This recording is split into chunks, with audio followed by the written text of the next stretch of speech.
저는 오늘 이 창세기 39장 1절에서 5절의 말씀을 중심으로 해서 형통 비결의 핵심이라고 하는 제목으로 잠시 은혜를 나누겠습니다. 한번 따라 하시죠. 형통 비결의 핵심. 시작. 형통 비결의 핵심. 오늘 본문에는 요셉에 대한 말씀이 나오지요. 자, 생각해 보세요. 옛날 말에 이런 말이 있어요. 뒤로 넘어져도 뭐가 깨진다? 코가 깨진다는 말이 있어요. 그 얘기는 좋지 않다는 얘기입니다. 왜 뒤로 넘어졌는데 코가 깨져? 그거는 좋지 않는 이야기를 얘기하는 거예요. 그런데 반대로 넘어졌는데, 쓰러졌는데, 힘들어 쓰러지고 어려워서 넘어졌는데, 넘어지다 보니까 금덩어리를 주웠어. 좋은 일이에요, 나쁜 일이에요? 좋은 일이에요. 좋은 일. 좋은 일. 아니, 힘들어서 넘어졌는데, 괴로워서 넘어졌는데 금덩어리를 발견하고 죽게 됐다라고 하는 것입니다. 여러분들 넘어지고 아파하고 고생하는데 이 사람은 넘어질 때마다 금덩어리를 이제 주었고 다이아몬드를 주었다는 거예요. 오늘 그 표현이 맞을려나 모르겠습니다만은 오늘 창세기 39장에 나와 있는 요셉을 얘기하는 거예요. 요셉은 넘어지고 자빠졌는데 그때마다 뭘 주웠다고요? 금덩어리를 주는 거예요. 금덩어리. 요셉을 얘기하면 특징이 있어요. 선언에 한번 특징 3가지가 있거든요. 요셉의 특징 3가지. 첫째는 뭔고 하니, 요셉은요 범죄한 사실이 없다는 거예요. 죄를 지은 사실이 없다는 거예요. 실수한 적이 없다는 거예요. 아브라함은 큰 실수 중에 하나가 뭔지 아세요? 자기 부인을 누구라고 그랬죠? 누이라고 그랬어요. 누이라고. 이렇게 실수를 했어요. 또 다윗은 우리아의 아내를 빼앗았단 말이에요. 이렇게 큰 실수를 했단 말이에요. 베드로는 예수님을 몇 번 부인했죠? 3번 부인을 했단 말이에요. 이게 실수했단 말이에요. 잘못을 했단 말이에요. 그런데 요셉은요 한 번도 실수를 하거나 죄를 짓거나 하나님을 떠났거나 실수한 사실이 없다라고 하는 거예요. 그 다음에 2번째는 특징이 바로 뭔고 하니, 요셉에게는 형통했다라고 하는 거예요. 형통했다라는 것입니다. 아무리 그를 잘못된 곳으로, 안 되는 곳으로 밀어놓으려고 했지만은 그럴 때마다 새로운 축복을 받아가지고 더 크게 성장한 사람이 요셉이었다라고 하는 것입니다. 그래서 본문 2절에 보니까 요셉을 가지고 형통한 자가 되었다라고 말씀하고 있는 것입니다. 그래서 그의 범사에 형통케 하심을 보았다라고 기록이 되어 있습니다. 3번째 특징이 바로 뭔고 하니, 이 사람은 축복의 사람이라고 하는 거예요. 축복의 사람. 남들이 뒤로 넘어져서 이제 코가 깨질 때, 어느 곳으로 넘어지더라도 넘어질 때마다 보물을 챙겼던 사람이 바로 축복의 사람 요셉이었다라고 하는 것입니다. 보세요. 보디발의 집에 종으로 팔았더니만 그 집에 가정 총무가 됐어요. 그리고 또 감옥에 들어갔더니 그 감옥을 잘 관리하는 감옥의 총수가 됐다니까요. 애굽으로 팔려간 피난민 신세이면서도 결국에 요셉은 애굽 나라의 총리가 됐다니까요. 그러니까 그는 축복의 사람이 틈이 없. 그러니까 요셉의 세 가지 특징 중에 첫째는 범죄한 사실이 없다. 두 번째는 그는 형통한 사람이 됐다. 세 번째는 축복의 사람이라고 하는 것을 알 수가 있는 거예요. 이번 한 주간 우리 모두가 다 요셉과 같이 형통의 성도 되시기를 주님의 이름으로 축원합니다. 넘어져도 금을 잡는 금덩어리를 줍는 자가 되어져야 된다 말이에요. 우리가 지금 시대의 위기를 맞고 있잖아요. 얼마나 어려워요. 얼마나 어려워요. 이럴 때일수록 우리는 분명히 넘어지고 쓰러질 적마다 우리가 금덩어리를 잡는 그런 기적이 있기를 주님의 이름으로 축원을 드리겠습니다. 자, 그러면은 요셉의 형통 비결의 핵심이 뭘까요? 오늘 간단하게 이제 네 가지만 말씀을 드릴게요. 좀 길게 어떤 때는 두 가지 하고 어떤 때 한 가지만 했습니다. 오늘은 네 가지. 첫째, 요셉의 형통 비결의 핵심은 바로 뭐냐? 하나님께서 함께 하심을 믿는 신앙에 있었다라고 하는 것입니다. 하나님이 함께 하심을 믿는 신앙이 있었기 때문에 그는 형통의 삶을 살게 됐다라고 하는 것입니다. 오늘 본문 2절에 보니까 뭐라고 그랬어요? 여호와께서 요셉과 함께 하심으로 그가 형통한 사람이 되었다라고 말씀하고 있습니다. 요셉에게 많은 어려움과 시련이 있었지만은 그때마다 승리할 수 있었던 요인은 바로 뭐냐? 하나님께서 요셉과 함께 했다라고 하는 것입니다. 여러분 보세요. 요셉은 아버지의 양떼를 치면서도, 그리고 형님들에 의해서 애굽으로 팔려가면서도, 그리고 위험한 순간에 고비고비마다, 삶의 위기의 순간순간마다 하나님은 그와 함께 하셨고, 요셉은 함께 하시는 하나님을 굳게 믿은 어린 사람이었다라고 하는 것입니다. 이것이야말로 요셉에게 첫 번째 형통되는 비결이었다라고 하는 것입니다. 오늘 여러분들 이번 한 주간도요, 하나님이 나와 함께 하신다라고 하는 이 신앙, 이 믿음으로 살아 형통의 역사가 있기를 주님의 이름으로 축원을 드리겠습니다. 하나님이 함께하는 신앙이라고 하는 것입니다.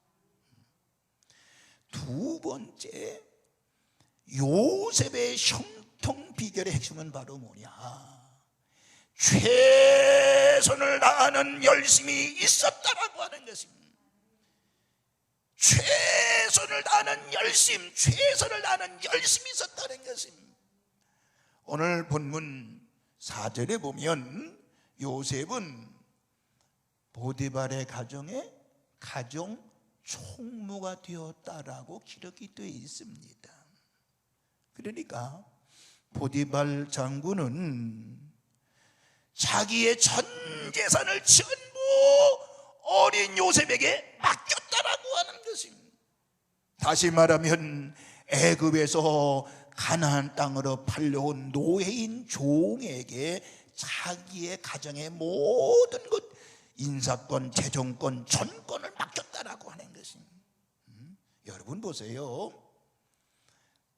보디발이라고 하는 사람은요, 오늘날 좀 알기 쉽게 얘기하면 대통령 경호실장 정도 되는 사람입니다. 그런데 이런 사람이 집안의 사람 중에, 아들이나 딸 중에 부인에게 재정권을 맡긴 것이 아니라 일개 이 나라에 팔려온 종에 불과한 요셉에게 이것을 맡겼다라고 하는 것입니다. 6절을 우리가 다 같이 읽었습니다만은 6절에 뭐라고 그랬어요? 먹는 음식 외에는 전체를 요셉에게 맡겼다 그랬어요. 먹는 음식 외에. 그럼 먹는 음식은 왜 안 맡겼을까요? 남자니까 요리를 못 하잖아요. 요리를 못 하잖아. 부인이나 여성이 다 하는 건 아니지만 그래도 먹는 걸 음식을 만들어야 되니까 음식 외에는 전체를 요셉에게 맡겼다고 그랬습니다. 여러분 생각해 보세요. 요셉이 이처럼 보디발의 신임을 얻어 노예 신분임에도 불구하고 보디발의 가정에 전권을 위임할 수 있었던 그 배경은 뭐라고 생각하겠습니까?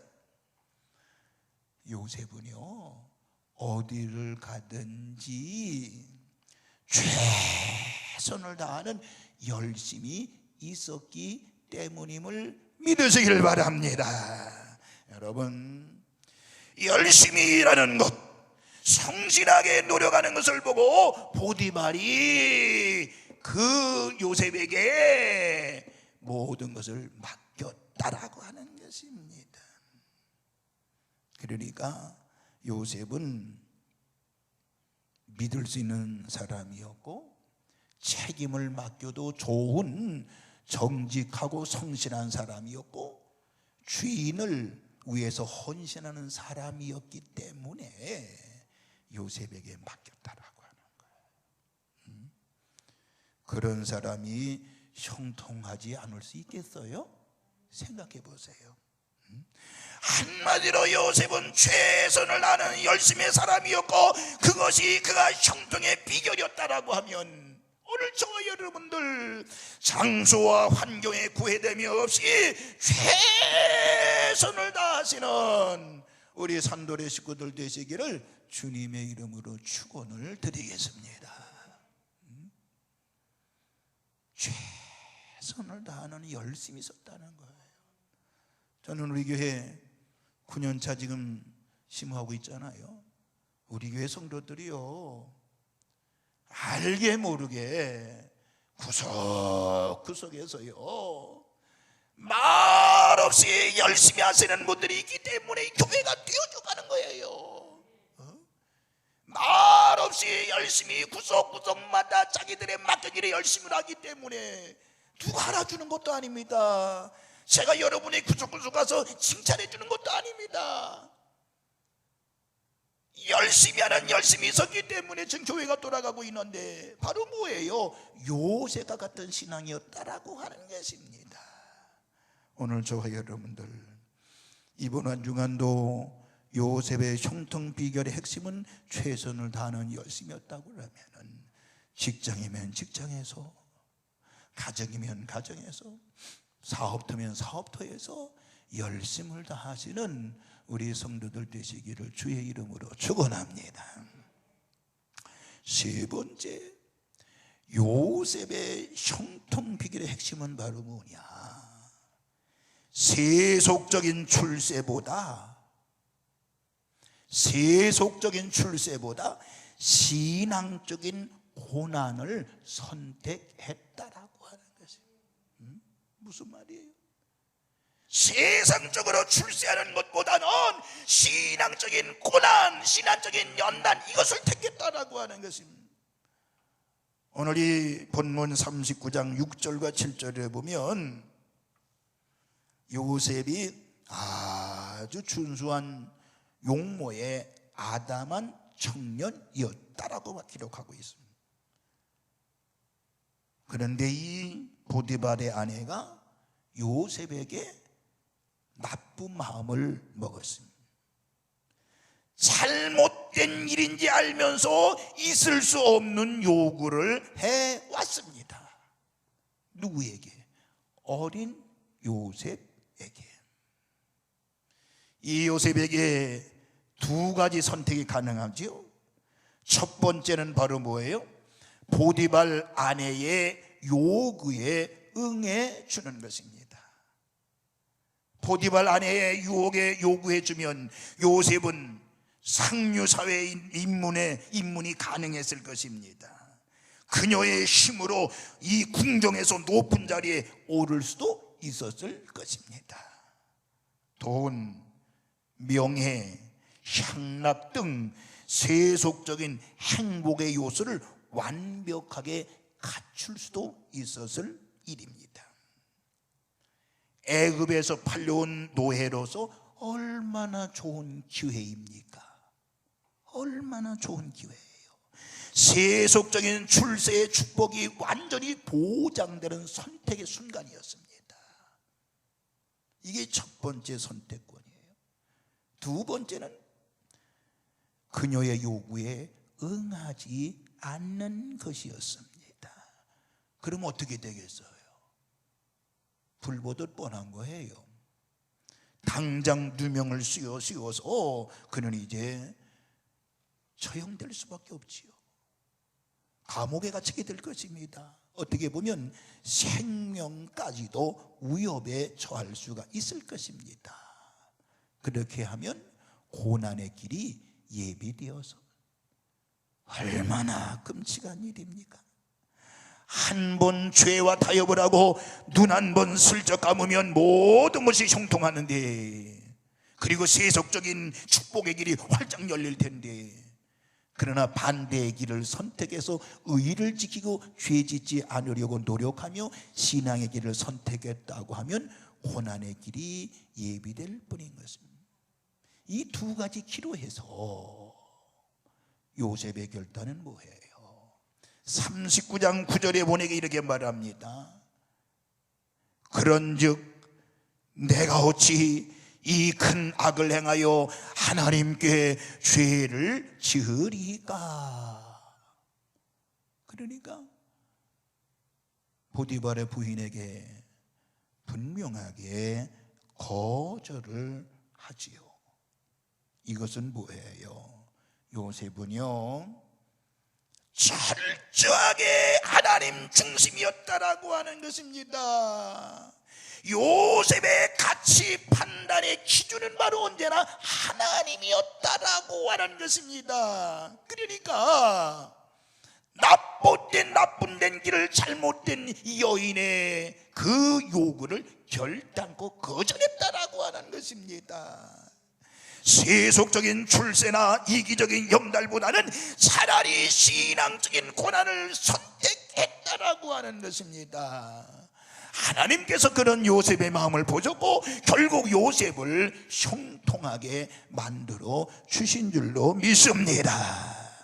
그래서 저는 요셉은 완전히 복음주의 사람이에요. 복음주의 사람, 하나님 중심의 사람이었다라고 하는 것입니다.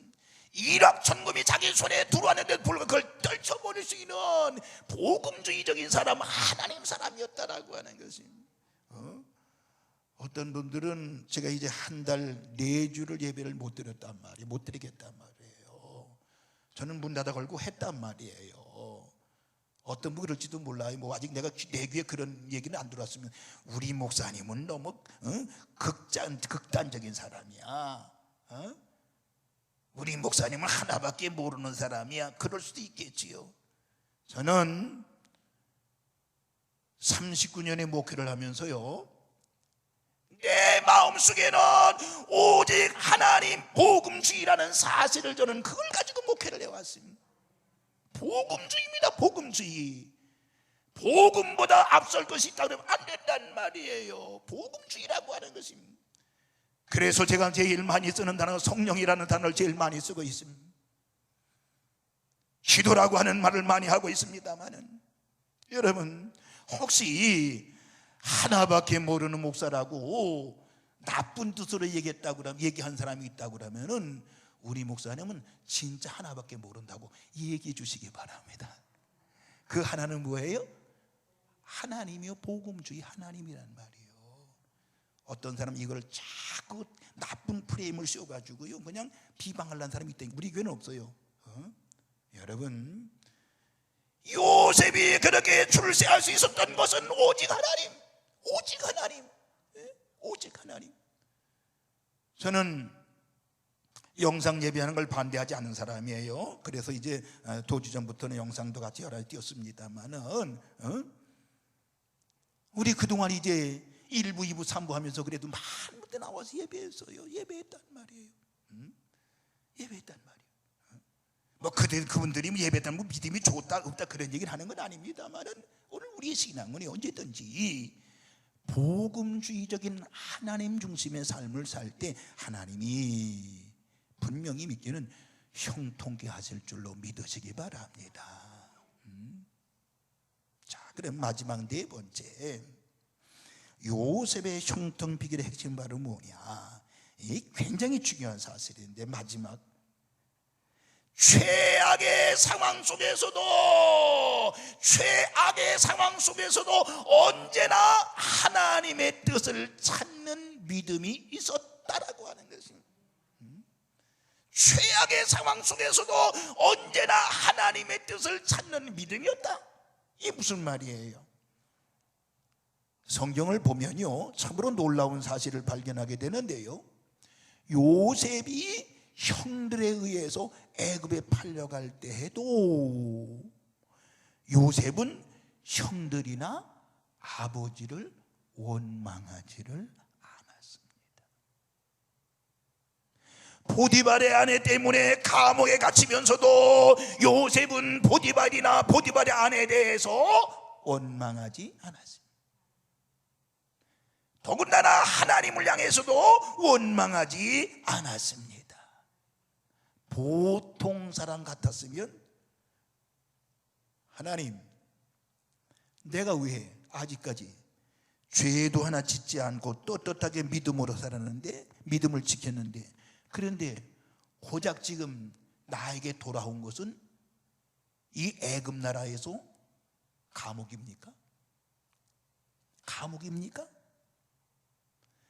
이렇게 하나님 아버지 앞에 항변할 수도 있었을 것입니다. 그러나 요셉은 그러지 않았습니다.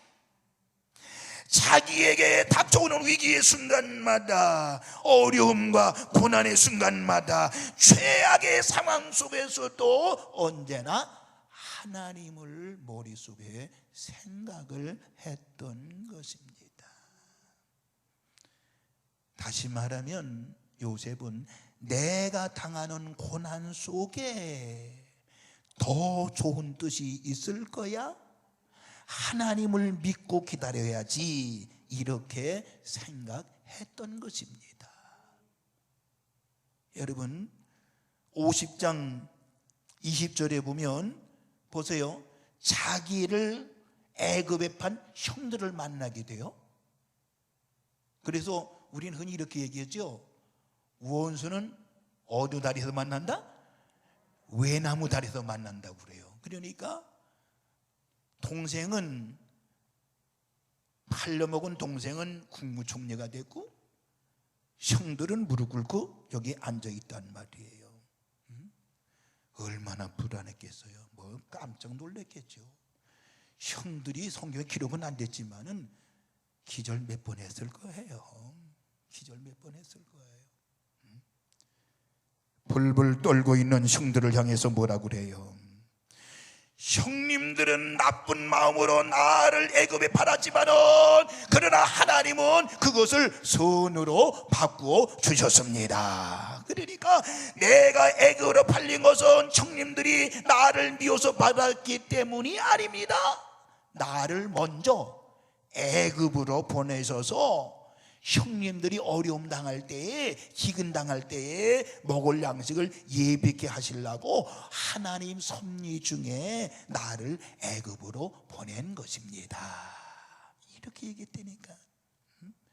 형님들이 나를 파신 것이 아니라 형님들을 살리기 위해서 형님들을 이제 이용을 해서 형님들을 통해서 나를 애굽으로 하나님 보낸 것입니다. 이렇게 고백을 했다니까요.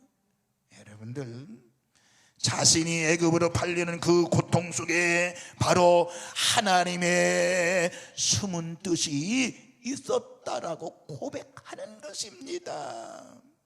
그렇습니다. 하나님께서는 의미 없는 고난은 허락하지 않습니다. 여러분 개인도 마찬가지, 교회도 마찬가지, 민족도 마찬가지. 한국 교회가 지금 어려움을 당하고 고난을 당하고 있습니다만은 이런 고난은 분명히 의미 없는 고난이 아니라고 하는 사실을 저는 압니다. 이 일을 통해서 분명히 우리 한국 교회는 다시 한번 일어나게 될 것입니다. 기독교는 다시 한번 일어나서 세계 선교의 주도권을 잡게 될 것입니다. 여러분, 이 고난을 잘 믿음으로 넘기셔야 됩니다. 우리가 이제 많은 어려움을 당하잖아요. 경제적인 어려움을 당하잖아요. 그때 여러분들 절대 넘어지면 안 됩니다. 하나님의 뜻이 있다는 걸 여러분 알아야 됩니다. 보통 평균적으로 하루에 자살하는 수가 50명이라고 합니다. 오늘도 여러분들 분명히 50명이 평균 자살하는 거예요. 여러분들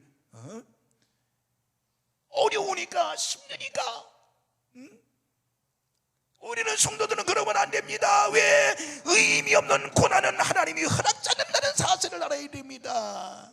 저와 여러분이 당하는 삶의 고난과 신앙적인 역경, 그 속에는 반드시 하나님의 섭리가 들어있다라고 하는 것을 깨달으시기를 주의 이름으로 축원을 드리겠습니다.